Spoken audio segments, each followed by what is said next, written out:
Knockouts are central to boxing's strange but magnetic attraction, and it isn't always the biggest stars who produce them.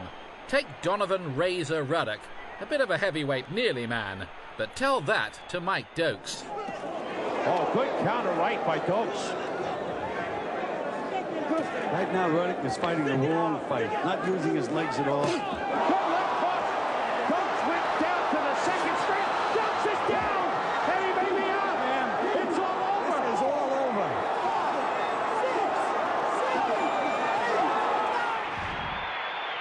Bob Foster, the deputy sheriff from New Mexico, was one of the great world light heavyweight champions, but his excursions into the heavyweight division went horribly wrong.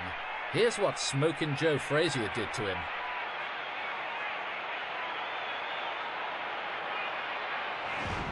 But Foster was magnificent in his own 12.5 stone division.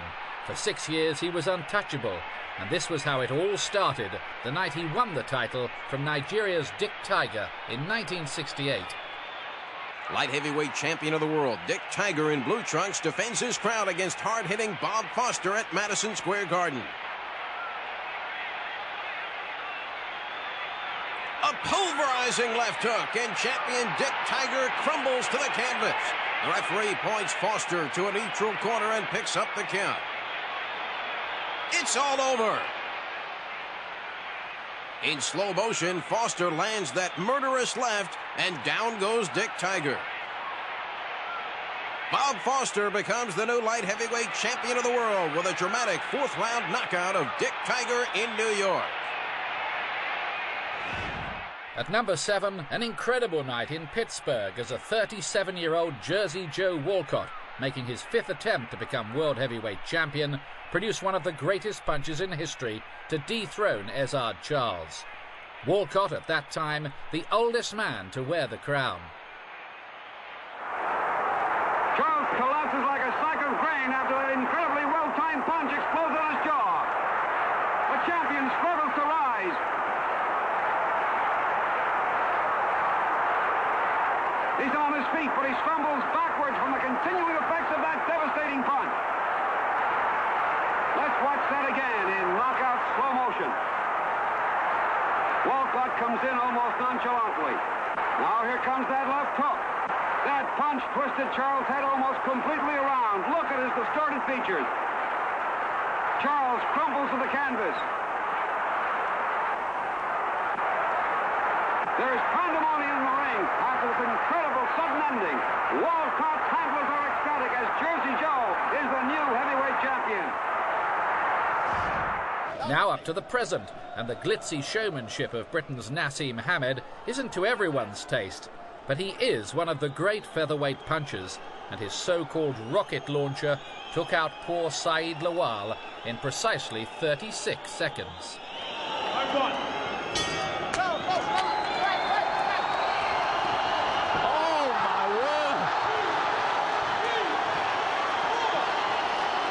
That was the right hand we were worried about.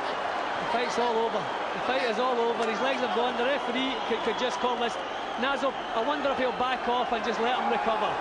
Because this fight should be stopped. That young fellow's legs are completely gone. If this fight is not finished in the first round, it's because Naz doesn't want to. Yep, it's all over. All over. The most clinical finish seen in the British ring for some time. And Prince Naseem Hamed retains his WBO featherweight title.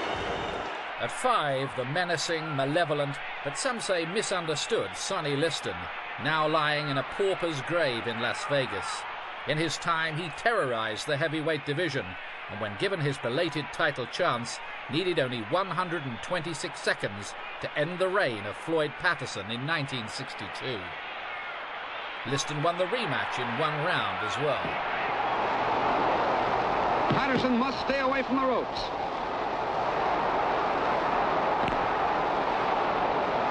Patterson neglects to stay low, and Liston gets to him against the ropes with lefts and rights. Ties him up, won't let him get away.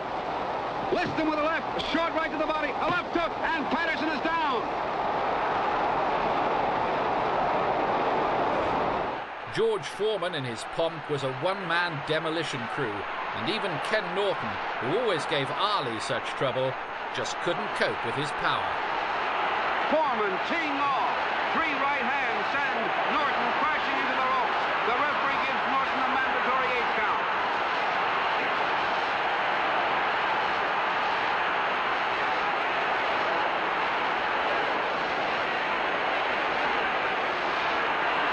A short, ripping right sends Norton back again. The referee momentarily halts the action, sees that Norton is okay, and signals the fighters to continue. A barrage of punches and thunderous left hooks send Norton crashing to the canvas.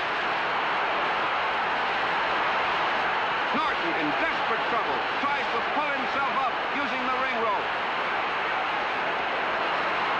It doesn't look like Norton is going to make it. It's all over. Ernie Shavers, another of that vintage crop of 70s heavyweights, never won the title, but he was possessed of the kind of power that might knock down the walls of a city. Jimmy Ellis was just one of many victims to feel the force.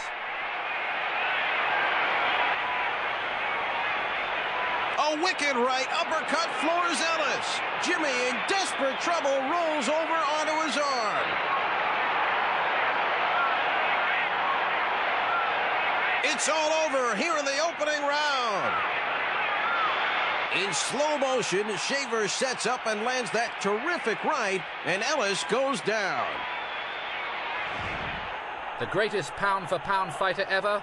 Most experts reckon it's Sugar Ray Robinson, a supreme welterweight and then 5 times world middleweight champion. Here he is in our number 2 slot for great knockouts, regaining the title yet again from the excellent Gene Fulmer. A perfectly timed ripping left hook by Robinson. That crushing punch was delivered like a bolt of lightning. Fulmer is knocked out for the first time in his career. Here is a ringside look at that devastating left hook. There it is. Sugar Ray Robinson regains the middleweight title for the 4th time with a crushing knockout.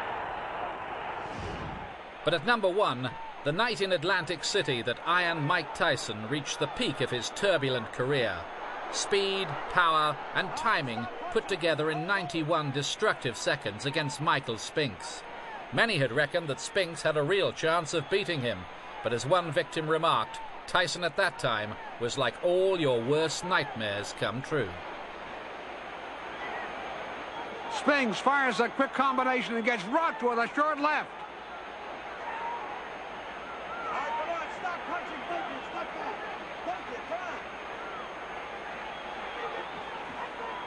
Tyson opens up.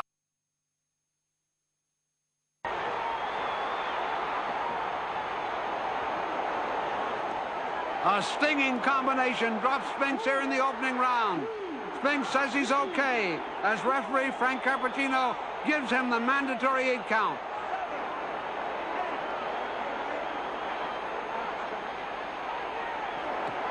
A pile driver right explodes off Spinks' jaw and sends him crashing to the canvas. It doesn't look like he's going to make it. It's all over. In slow motion, here's that first knockdown once again. A left to the head, followed by a right to the body. And now the knockout blow. Down goes Spinks. Mike Tyson stops Mike Spinks in 1.